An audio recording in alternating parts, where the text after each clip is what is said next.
live with you today, and I have the honor of sitting with one of my colleagues. Her name is Amy Swinkles. Hi there. Yes, my name is Amy Swinkles, as Carrie mentioned, and I have been with Edmonton Catholic since 1999, which means I'm going on just about 19 years, 18 It's and amazing. 18 and a half years right now. That's okay. And I am at present an early learning consultant with Edmonton Catholic Schools. So I have the pleasure of working with teachers and early learning facilitators, as well as the children, and really working to ensure that children are supported through our multidisciplinary teams, and that we have some really great educational programming happening in classrooms. That's awesome. It's really fun. And like Carrie, I too have a child, and this is kind of a near and dear topic to us because we both have little ones at that kindergarten Absolutely. age. I have a 4-year-old daughter myself. So, And the cool thing about Amy's 4-year-old daughter is she is actually in one of our 100 Voices programs right now. she is, yes. She's attending 100 Voices at the Edmonton Valley Zoo. Which might be the coolest place. Well, I'm not going to lie. She pretty much loves it. I hear a lot about the zoo every day and all the animals. I think I've learned more about animals this year than I ever could have imagined How's that in my for life. authentic learning, right? Yeah, and we just registered for kindergarten probably about 2 weeks ago. Which is a crazy process. And I know that's why many people are going to be watching today. So if you are live with us right now, we would love to know a couple things from you. We're assuming that you are in the Edmonton area. So where do you live? What neighborhood do you call home? We would love you to comment in the feed here and just let us know, what do you call home? I can see comments, so if you have questions also, please ask them. And the other thing is, what Edmonton Catholic School is in your neighborhood? We would love to know. So if you have any questions, again, put them in the feed and I will jot them down. We had received a whole bunch of pre-loaded questions from the public, so we are going to kind of attack those in a bit of an order. And then the extra questions that you have live, we will put to the end. If your question is really individual, we will send you a message and we can go through those questions with you on more of a one-to-one basis. We are going to want to keep things pretty broad and informative for the general audience in this setting. So I think it'd be a really good idea for us to start off with, what is 100 Voices and kindergarten? Because I think a lot of people hear pre-K and we don't necessarily know what the difference is between that and 100 Voices. So I'll let you kind of attack that for us. Absolutely. So we here in Alberta, we are actually very fortunate that Alberta Education really supports an early childhood programs, right? And essentially the 100 Voices program is a pre-K program where we're really focusing on making sure that that program is inclusive and multicultural, and it's a place where children are really learning through play in a really language-rich environment, where we're providing them with some great faith-based experiences, and children are really representing their learning in a variety of ways and are encouraged to really wonder and ponder about the world and about the experiences that they encounter on a daily basis. Truthfully, yeah. And it really does support the development for creativity. And that's a really key component, I think, of our 100 Voices program, is that the children are very much encouraged to be creative and explore their interests through creativity and wonder throughout the day in those in-the-moment learning experiences. Exactly. And we've found that my own experience in teaching 100 Voices, that much of the learning came from the kids' wonderings. And we discovered what they wondered by having them explore and play, and and the questions that they had and the things that we call it like their background knowledge, and the things that they already knew then fed what we still wanted to know. Yes, exactly. And I like, and having that is wonderful. The next, this leads right into this, is we had the question of, is there an actual curriculum for our 100 Voices programs? And let's go there. Yeah, so what we have is Alberta Education has a kindergarten program statement that they put out in 2008. And the kindergarten program statement has guiding principles as well as actual specific learner outcomes. Now, in kindergarten, we utilize this quite tightly. And in 100 Voices, we utilize those guiding principles to help with our programming. Okay, so the outcomes from this program, or from the kindergarten program statement, are for kindergarten, but the guiding principles are really utilized when we look at our 100 Voices program. Now, one of the things that often comes up related to curriculum, particularly when we talk about 100 Voices, is we often get the question about, when are they going to learn their numbers? When are they going to learn their letters? Things along those lines. Now, obviously, in kindergarten, there are specific learner outcomes related to the knowledge acquisition and the use of letters and numbers. But when it comes to 100 Voices, it's actually more about exploring the symbolism, first of all, behind letters and numbers, that they actually are symbols. Exactly. Because we were talking before we went live here just about the fact that even our own children, I know that my boys, when they were learning letters and numbers, to them when we first started, they were just lines and spaces. Yeah, absolutely. They didn't know that it even represented something until we explored that more, right? So giving your child the room and the space to explore that those lines and spaces actually have value and meaning and sounds. Yes, that's what my daughter comes home every day now. Yes, that these, the TH is the Rude brothers, sounds. And stick your tongue out and these strategies that they end up learning. It's magical. I powerful. see a dog. Duh, duh, duh. I hear it constantly. Exactly. One of the things that 100 Voices is strongly rooted in, though, is, as I mentioned previously, it's a language-rich experience. And when I say that, oral language is a really key component. Course, yes, so there's lots of story, there's lots of finger plays, there's lots of songs, there's lots of rhymes, all of those really great language experiences for children. I know that also in my classroom, we would also use a lot of sign language. And I even found myself, when I wasn't at work, I'd be, out shopping for groceries and finished with the cashier and saying, thank you. And I was like, we're good. We can talk. But the reality is True. Using these signs, it's a universal language with kids. So if we have children coming in who English is not their first language, we are teaching them things to communicate with strong confidence that they are able to use sign even as a way to understand language and share their thoughts and wonderings, right? So it's pretty powerful stuff. Yeah, and that's the key place, is within 100 Voices, we feel very strongly that all children have some way to find their voice to communicate.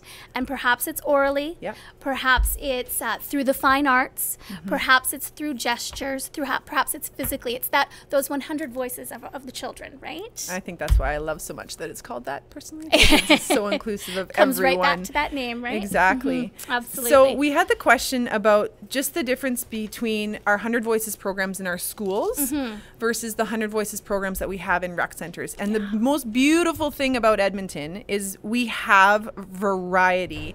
And the purpose, I think, behind that was that we wanted to have this program accessible to kids regardless of where you were in this city. So I feel like the placement of the 100 Voices program itself was very planned. It was on purpose that we strategically put them in these spots. So maybe share a bit about that. Yeah, absolutely. I mean, when we look around, that's where we find children. We find children in our recreation centers. We find children at our attraction sites. So placing 100 Voices programs in those is bringing that opportunity for the program to where the children are actually at already. I know prior to my child being of 100 Voices age, when she was just a babe, I was one of those stroller-sized moms, and we lived at Tualaga Rec Center 3 to 4 times a day, and we saw those 100 Voices children, and even from a young age, they caught her attention, right? Yes. So we definitely, that's a key piece, and we're very fortunate that we do have that partnership with the City of Edmonton. But whether or not a child is in a 100 Voices program at a school or a 100 Voices program at a recreation center, they're getting very similar experiences. The biggest difference is that at our recreation centers or our attraction centers, they're really getting experience in non-traditional ways and in non-traditional environments. That's a key difference. Because I know that in some of the rec centers that I've gone out to support, the fact that they have swimming literally right there every day. And they have the skating, and they have even just having a cafe nearby. That I know that some of the provocations that I've seen them do in their classrooms were having to do with, pretending that they were running a store. And then what they were able to do was actually go and watch what was happening at the Starbucks, or watch what was happening at the Second Cup, or whatever the cafe that's in the rec center, you know? So really authentic moments for these kids that we as parents sometimes forget, that like we take them for granted when we're out and about with our kids, but we want to encourage you to do that. Like if your child is wondering something and you're out and about in the public world, take them. Absolutely. Show them, Absolutely. you know, and that's a great way to even get them ready for kindergarten and pre-K and 100 Voices classrooms is experiences. Take them out, go to the library, go to the parks, get them used to being in other environments. And talk. And always talk. I don't actually, does your child stop talking? Because I know my children don't. That's a definite no on that one. Right? So like we want to give them that language of how to ask a good question respectfully of adults and how to then be a great listener, you know, and that all comes from what we can do as parents, but also that's what we want to instill in our kids in our early learning programs too. Absolutely. Ample opportunity for experience, ample opportunity for conversation and discussion. And now it's interesting as well, Carrie, with respect to the different programs that we do offer. We actually have, I'm just looking at my notes here because I want to get the numbers right. Yeah, totally. We have 41 school sites, so 41 100 Voices programs at schools, and we have 11 programs that are fit under the umbrella of Genesis School.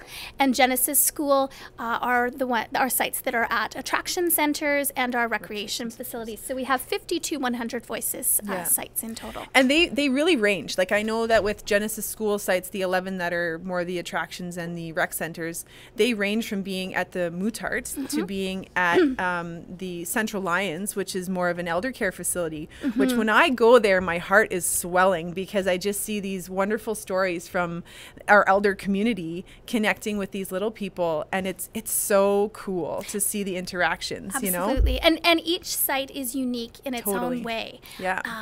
And offers their own unique experiences, right? Exactly. So that's something to keep in mind as well. And something for the public to know is we actually have on our Genesis School site, we have connected a 360-degree tour that you could take to see what the classrooms of the Genesis School sites look like, because they're so unconventional and different than a school site.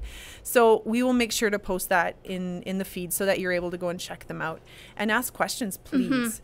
And please keep in mind too that all of our sites and all of our programs, whether they are a 100 Voices program at a school or a 100 Voices program at a rec center or an attraction facility, are all based on programming, right? They're all the same, The key difference is simply the environment. That's the difference. Yes. And the environment may feed that programming a little bit differently. Yes, that's the unique piece of it. But all of our teachers receive such amazing professional development and are so well supported in this district that I can say from confidence, being on that side, that it is just such a wonderful place to be. And I know that the students gain so much from the support that our teachers have.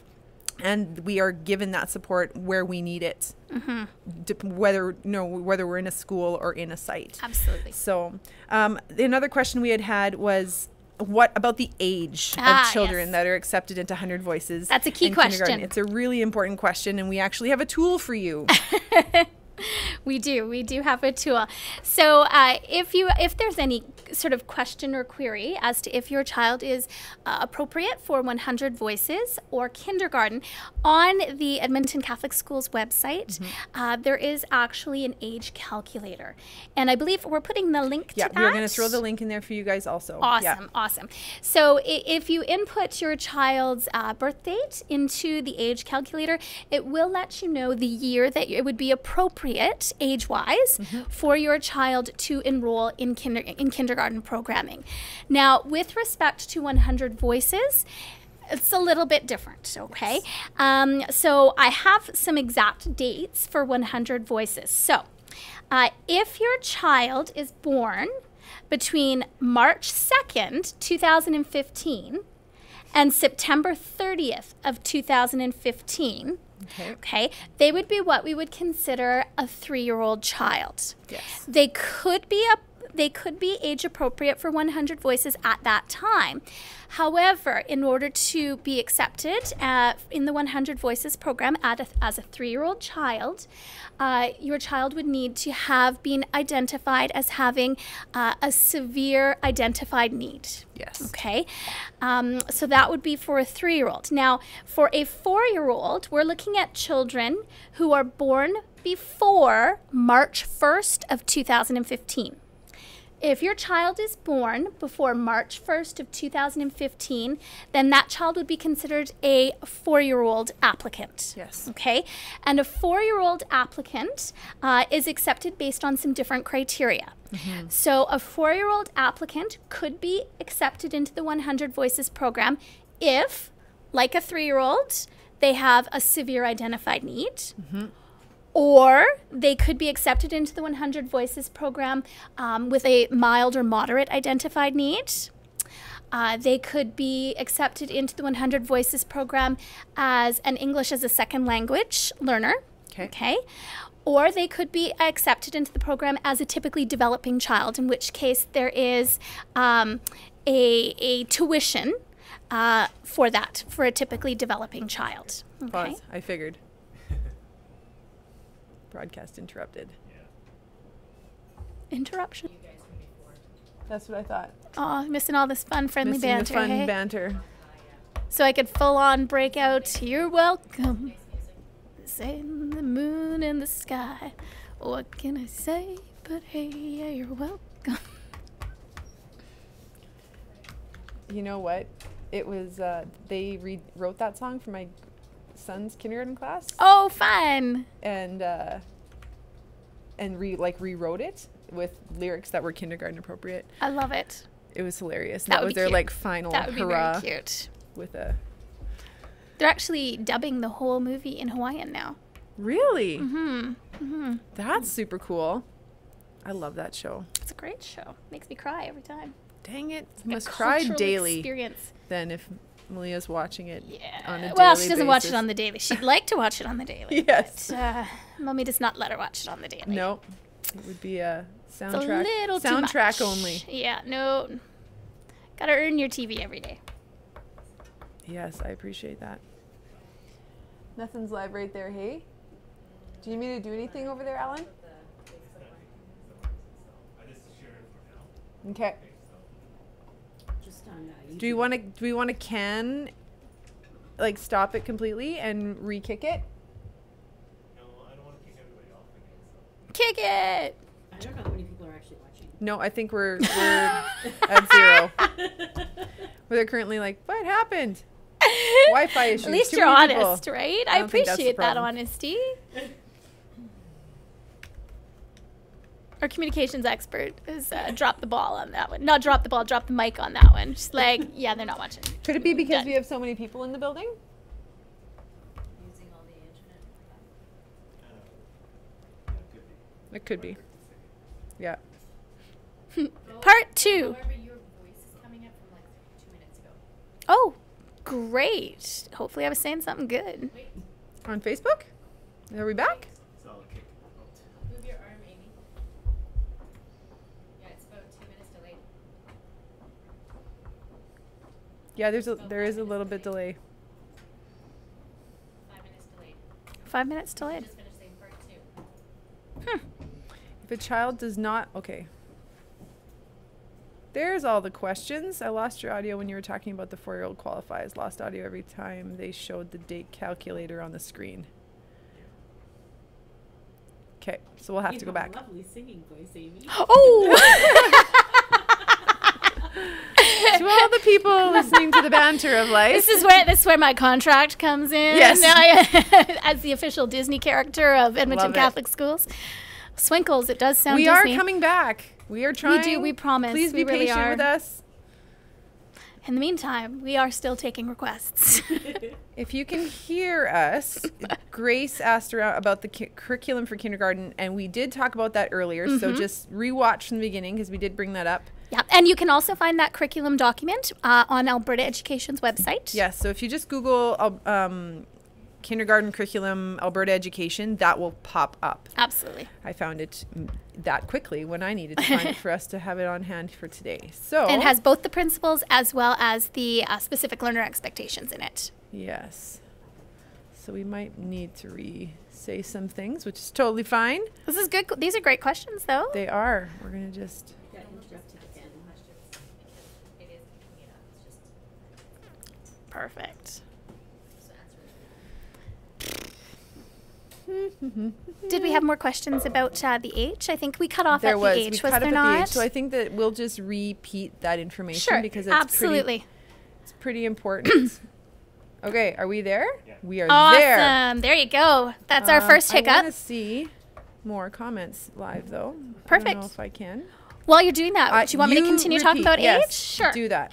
So, first of all, we apologize. As we said earlier, this is the first time that we've done this and working on multiple platforms all at once. So, Yeah. so learning it's- moments, right? Learning moments, ebb and flow. So, as I was saying, for kindergarten, we highly recommend that you take a look at the age calculator, which is found on the Edmonton Catholic Schools website. If you input your child's birth date, it will identify the year that your child would be age appropriate to enroll in kindergarten. So, Yes. and when it says, for example, 2018, it means, of course, the September of 2018. Perfect. With respect to 100 Voices, there's a couple of different ages that we look at. So the first one would be if your child is born between March 2nd, 2015 and September 30th of 2015, they would be what we qualify as a 3-year-old child. So for a 3-year-old child, we accept 3-year-old children that have severe identified needs. Now, this is very different than how we accept 4-year-old children. Okay, so a 4-year-old child is a child that was born before March 1st of 2015.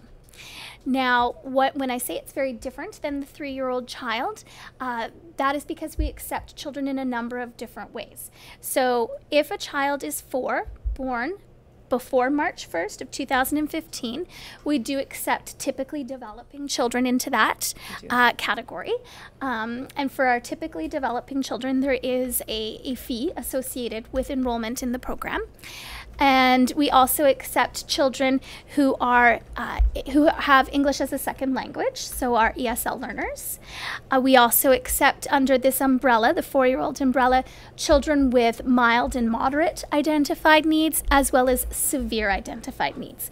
So we certainly can accept children in a number of ways underneath that 4-year-old umbrella, whereas that 3-year-old umbrella, they need to have a severe identified need. So as a kind of carry on of that is something to understand is if you are applying Yes, that's a key word right there. applying to our 100 Voices programs because there is something that needs to happen before you are officially accepted and into our program, and that is the screening process. And so I know that there is, and it's on purpose. We want to know as much as we can about your child so that we can determine the programming that we can use to help your child grow in their tools in their toolkit, right? Absolutely. So go ahead and share a bit about that screening process for them. So what happens with the screening process is first and foremost, parents who are interested are to apply. That's the number one first step, right?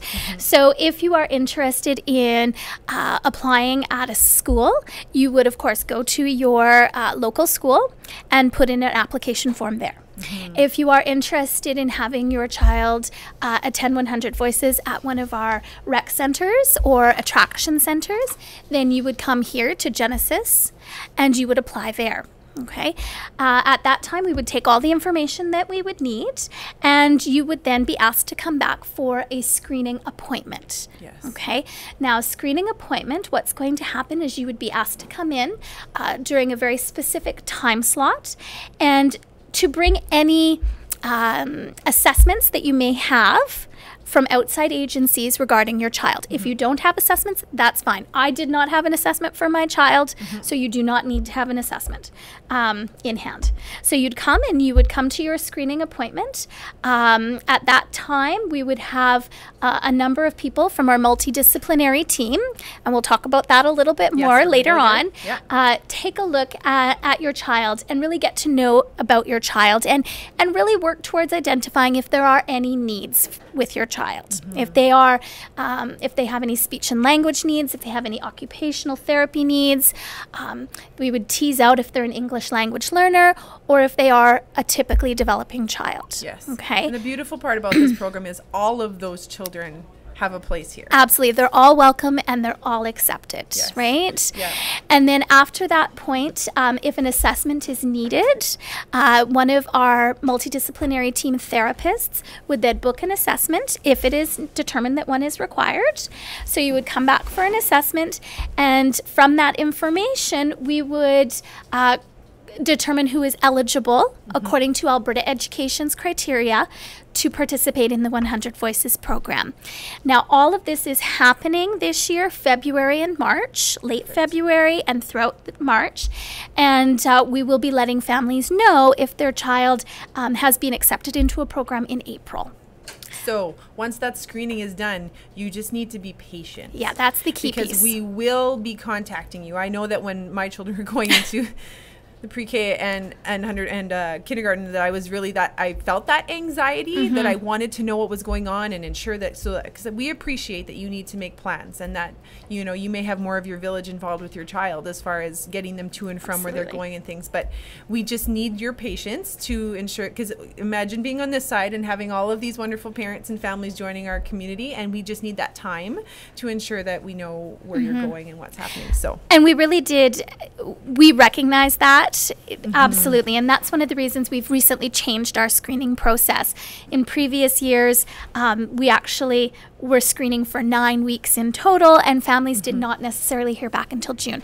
This year, we will be screening end of February, March, and families will know back in April. Which is fantastic. And hey, I get it. I had to figure out, what was I going to do with my child, right? And get all of my ducks in a row. So I definitely understand. We definitely appreciate that 100%. Patience is key, but we try to get back as quickly as we can. So we had more of an individualized question, and the reason why I want to bring it up is because this is an example to everyone watching that the question we had is, would French immersion kindergarten, because we do have those, would the French immersion kindergarten be a good choice for an ESL 100 Voices student? So now that is a really specific individual child kind of question. Absolutely, so we are not going to answer that here. Because we don't know that child. We don't know that child. So if you have that kind of a question, it is best for you to talk to their current teacher or to go to the specific school that you are wanting to call home and have that conversation at that site with the people that are going to work with your child, because we don't know your person. We don't know what is required for your kiddo.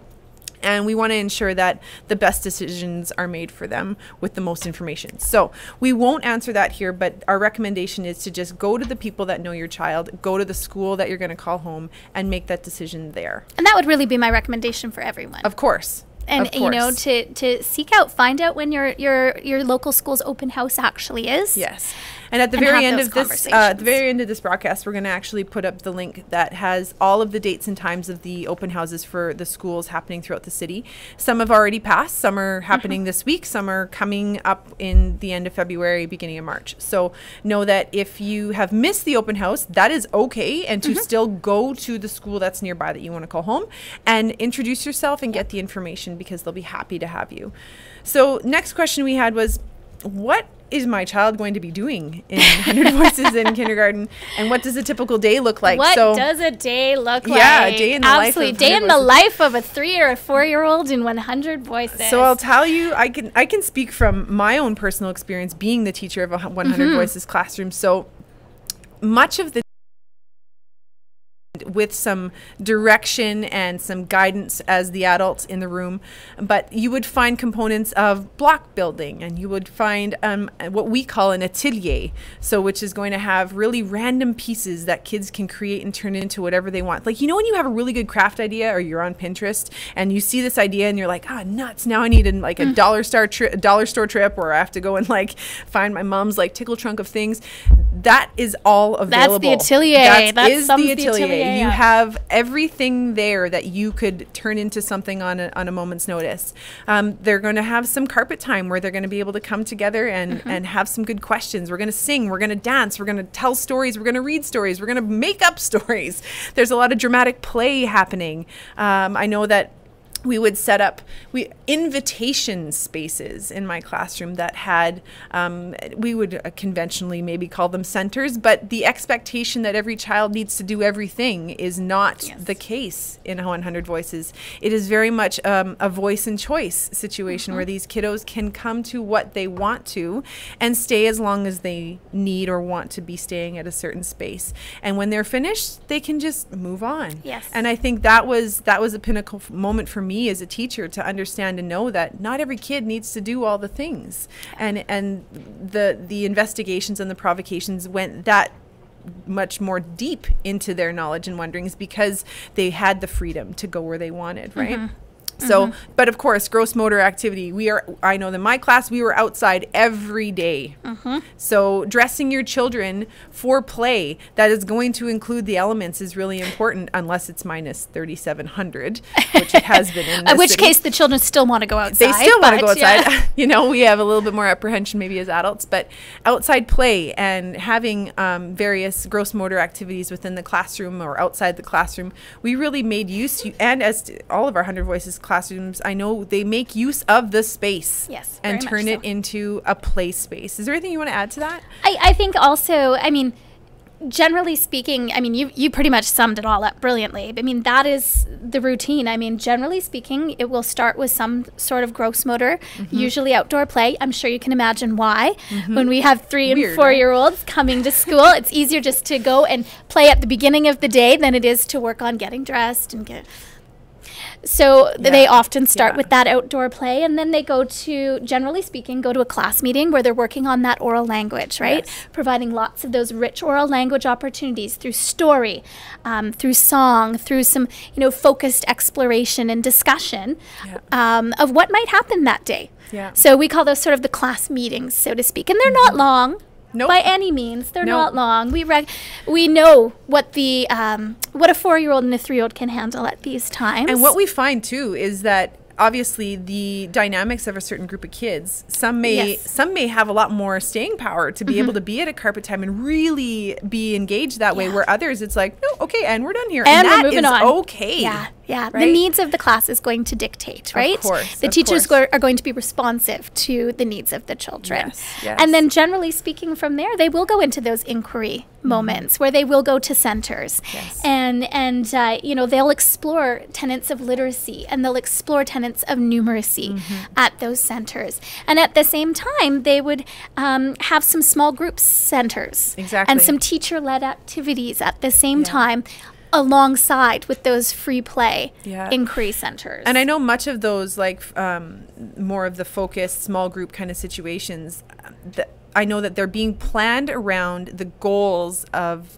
the program plans that we have for those specific students that we're wanting to meet and reach certain things for them.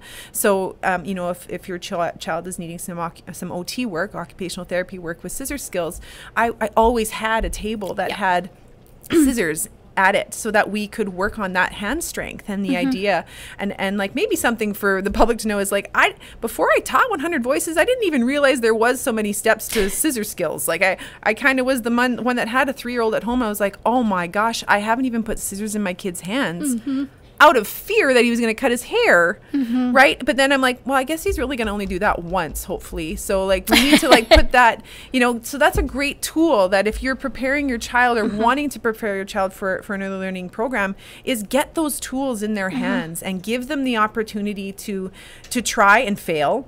Yeah, and try pick up and try fail again. and do it again and again, and know that even precursors to cutting is ripping. So just Absolutely. rip the paper, get the old newspapers that you're going to throw out or burn into a campfire, and let them rip the paper, And Things precursor like to that. writing is scribbling, right? Exactly. Let them scribble. have those Put utensils tools. to write. Exactly.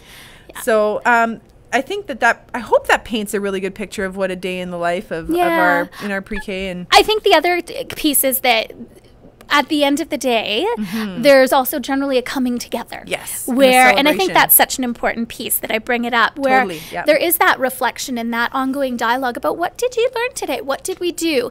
And then that information then drives the planning Yes. for the next and subsequent days. Absolutely. And I know another piece too is we're wanting to instill independence That's an absolutely critical in our piece. in these kids, right? So I know from my own classroom that the whole series of movements that are involved with dressing and undressing, especially when it's wintertime and we have several layers Yes. or things, that it was really important to instill that that independence, that this backpack belongs to you and you need to carry it, not mommy or daddy. And you need to know that, and we're going to work at the skills in those strong fingers to zipper up your jacket and to pull those pants on and to get your boots on. So another thing that you can be doing with your child in this really amazing season of winter is have them practice putting on.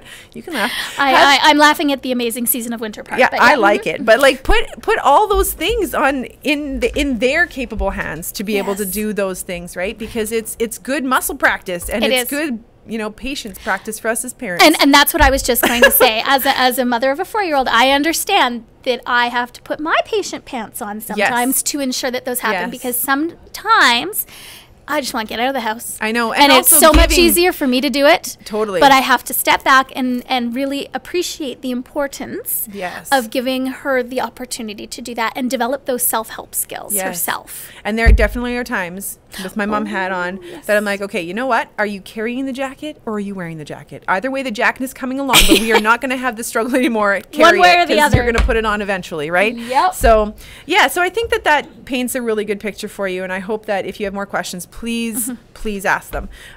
So another thing that we have that happens to support our programs is we have family nights. Yes. And FOPS, F-O-P-S, FOPS with an S, family-oriented programs. So we Yes. want to clarify what those are for you. So family-oriented programs and FOPS are that's the acronym we use for it, are geared for more so for the families of the kids that have need within the classroom. So the FOPs are meant to support the families with the strategies that we are using in the classroom, because we are an extension of home, and home Absolutely. is an extension of our classrooms and the things that we're teaching them. So we want to give tools to families to use with their child at home so that there's consistency, right? And that is where much of our multidisciplinary team, which we will talk about next, comes teasing into with that one, right? Pokin, where they are given opportunity to work with the families. Yeah. Right. And I think that I saw so many light bulb moments in parent eyes when they're like, oh my gosh, this is a great idea. Or that's what I need to do differently. Not that we're doing anything wrong as parents. We are failing and learning every day as parents. Right. So, but we want to give you family support so that when you're at home with your kids, that you have those strategies that we're using at school, so that there's that consistency. Absolutely. Right? So those family-oriented programs, those FOP nights, are for the children with identified needs. Yes. Okay. And you get a special invitation to them. You do. And the number of family-oriented program, FOPs, as we call them, Yeah. will differ depending on the program. So with the 100 Voices program, children with identified needs are offered 10 FOPs. There we go. We need to meet to offer 10 FOPs. For half-day kindergarten, children with identified needs are offered 5 FOPs. Perfect. Now, and in comparison, there's also family nights. Love family nights. We have one at love the them. zoo coming up February 20th. Exactly. Absolutely. So for family nights, the purpose of them is community building. And it is to get families out of their houses Yes. with their kids and coming to something that is hosted at the school or at the site that is going to bring people together. And they're fun. They are super They're fun. fun. Like I've seen various things, from having at Christmas time, having sleigh rides and, hot chocolate nights, and having pumpkin carving carving carving, nights. skating. Going skating as a family. Maybe it was, going to a certain community center and having karaoke nights. Like it literally could be anything that is going to best feed the families that are at that specific school. It's all about providing those rich experiences in a different way, right? Exactly. It's wonderful. So the next on the list. Next on the list. Teasing and poking. Should we actually talk about the multidisciplinary team? Who are the MDT? Yeah. Who's this elusive group? Yes, and we actually have a question about them too, just asking about the extra supports in kindergarten and are they in every school? So let's make sure that we go there. Brilliant. Okay.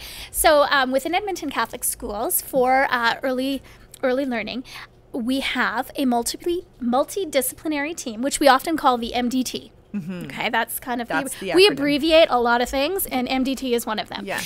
And the MDT are accessible from every site. Yes. Okay, so every school has access to them, and that includes Genesis schools, so the recreation centers as well as the attraction centers. Okay, now the multidisciplinary team consists of a variety of people. So we have on the multidisciplinary team speech and language pathologists. We have occupational therapists, emotional behavioral specialists. We have family school liaison workers. We also have access to multicultural animators. We have access to a kinesiologist. We have access to a physical therapist. We have access to child psychologists. We have access to an adapted physical education specialist. And we have access to fine arts specialists. And let me just say, when we get all those people in one room, we actually no longer can. No, we actually can't. There is way too many in number, and we often called it the wedding because it felt like everybody was all together, right? And it felt like you were at a giant wedding. But we have such amazing support for our programs. Absolutely, we're very lucky. And I know that as far as like, does every kindergarten have that specialist? Every site has access to them. So if you have a need, if your child has a need and the teacher is obviously on board with that support, then we let the necessary people know and we get the ball rolling. Absolutely. And though much of that needs parental support also, we need to have the consent to be having that done. So that's a key piece. That is a very key piece. And I think the thing that I always wanted to ensure that families understood is that having these things done with your child and having that information investigated is never a bad thing. We want to get as much information about your child as we can so that we know absolutely what's going on and we can program appropriately. So we never want families to feel intimidated by having these people involved with their child, because and maybe this is my personal belief, is that the more people I have involved with the village of my children, the better it is. The better it is. So just know that when you are asked about that it is never coming from a negative or negative space from your teacher. It's more so that we really just want to know more about your child, and so that we can ensure that we can program and provide your child with the best programming possible. Exactly. It's painting the biggest picture we can of your child. Absolutely key. So I hope that answers who that wonderful acronym of humans are. And now there'll be a test on that later. Yes, we'll quiz you on that list. So the other piece that, how do we get our children ready for kindergarten and early learning? I hope that we've touched on that. I think that we've given, if you go back and watch the first chunk of this and now this second chunk, is that we've really painted a picture for you of how you can get ready. Take your kids out in public. Yes. Give them the responsibility and time to put their things on and off and go through the rigmarole of modeling and encouraging the manners and the pleases and the thank yous and the giving them wait time and asking good questions and being creative with them. And I think that that's all. And also, as parents, being patient is key, but also willing to take a risk to put them in front of certain tools. Like I know that a lot of families are mainly scissors that we're worried to do that, but like we need to set them up for success too, right? Yeah. So can you think of anything else? I think another key piece is it's not so much about really getting your child ready for kindergarten. It's getting kindergarten ready for your child. Totally. Which is a bit of a mind shift there. Yes. In that, the kindergarten program will adjust and adapt to meet the needs of your child. Totally. And that's quite a mind shift. I think it really is about gathering experiences with your child. And the more exposure they have to take them to the park, take them to the library. Yeah. And having a lot of people involved with them, because I know that there was a lot of little ones that would come to my classroom and it was the first time they had left mom and dad, or the first time that they had been in a new space. And of course that's going to be traumatic. Of course they're going to have tears and an overwhelm of emotions. And it's usually more traumatic for mom and dad than it is for the and child. I always looked at these parents, I said, they're going to be okay. Yeah. Trust and believe that they're going to be okay. So know that you can go home, go for a Starbucks, and I'm going to see you in a couple hours, and we will reconvene and make a plan, you know? Yes. And so just know that that's, and the moms cry too. We sure do. I know I did. Yeah, we sure do. Yeah. My kid ran. My kid went, whoop, and Bye. gone. Didn't even wave through the window. And okay, never mind. So we'll end this on the note of a genuine and open-armed invitation to come to the open houses of the schools that are in your area. So we will post the link that has a one-page document that you can look and kind of scroll through and see the school that you want to go to. If you do want to ask specifically, I'm happy to kind of comment afterwards with those specific times for you, or to send you a message. But please come to visit our schools. Come and check them out. If you have options in the space that you're in, because there are certain catchment areas that we talk about that depending on where you live, that you belong to a certain school. But if you are in a space that's kind of borderlining more than one, go and check it out. You have options. Be armed with knowledge. Yes, and because it is your responsibility to do that. And know that our Genesis School sites, the alternative sites, are an option to you. And I know that places like the Mootart and the Kinsman, you can go to school at the Kinsman, Right. Right? And we can go to school also at that Central Lions elder care facility, where they have the small ones with the older ones, and it's just so beautiful. I love going there. And you can actually go to school at Commonwealth. You sure can. And I know that when I go to that site, my chin drops, because these kids are able to, they literally have a key that they can go run and play at Clark Field whenever they want, because it's the safest place for them to be. Like, it's amazing. So just know that those are all options. So thank you very much for joining us. Thank you, Amy, for sharing your brain. Anytime. And it's been an honor to share this. And we want to know what you are thinking. And I'm seeing a question here. What if I want to apply to another school out of my area? Is that possible? Or can I attend the school? You know what, Juliana, we will send you a message about that and let you know kind of what the recommendation is for that. So thank you very much. Please ask more questions. They're never wrong. Send us a message through our ECSD Early Learning page, and I'm happy to respond, and know that it's me on the other end with a whole team of people that I can ask questions of to ensure that we got the right answer. So thank you. Happy Thursday. Have a wonderful afternoon. It's Thursday. It is Thursday. Yay. Have an awesome one. Thank you. Bye.